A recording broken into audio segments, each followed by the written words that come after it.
त्यांच्यामध्ये मारा करायचा, या ठिकाणची पोरं शिकू नयेत, 8 ते 10 या वेळेमध्ये त्यांची लाईट घालवायची, जेणेकरून हा तालुका अधोगतीकडे गेला पाहिजे नाही असं षडयंत्र फडणवीसांच्या सांगण्यावरनं घेऊन या ठिकाणी पडळकर इथं आलेले आहेत। त्याच्यामुळं आमचा पुढचा मोर्चा हा रस्ता रोको नसणार आहे, आमचा पुढचा मोर्चा जो असणार आहे तर या अधिकाऱ्यांच्या दारामध्ये जाऊन आम्ही सगळेजण त्या ठिकाणी बसू आणि तुम्हाला जोपर्यंत आमच्या या मागण्या मान्य होत नाहीत तोपर्यंत तुमच्या दारातून आम्ही उठणार नाहीये। ही गोष्ट आपण येणाऱ्या काळामध्ये लक्षात ठेवायची आहे।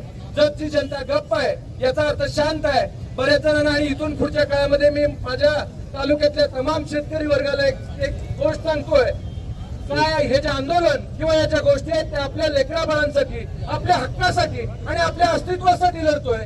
हे लढत असताना आपण सगळ्यांनी याच्यामध्ये उत्स्फूर्तपणे सहभाग नोंदवायचा आहे। मगाशी बऱ्याच जणांनी बोलताना सांगितलं देशातनं इंग्रज गेलेले आहेत, पण इंग्रजांच्या पेक्षा देखील बेकार अशा प्रकारचं राज्यात आणि देशात सरकार आहे। या लोकांना आपल्याला या सत्तेतनं हटवायचं आहे, ज्यांना तुमच्या माझ्या प्रश्नाचं काही पडलेलं नाहीये।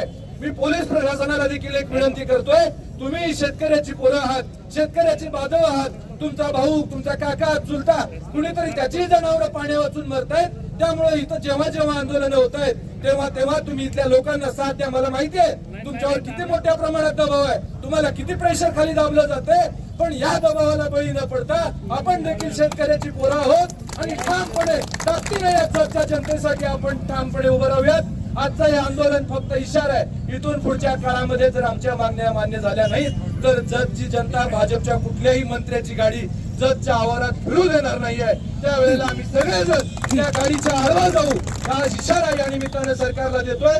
या आजच्या या आंदोलनाची दखल घेऊन मला वाटतं या गेंड्याच्या कातडी पांघरलेल्या सरकारला आमच्या शेतकऱ्याच्या डोळ्यातले अश्रू समजतील आणि आमच्या मागण्या मान्य करतील अशी आशा ठेवतो आणि न झाल्यास तीव्र आंदोलनाचा इशारा या निमित्तानं देतो। Press the bell icon on the YouTube app and never miss another update.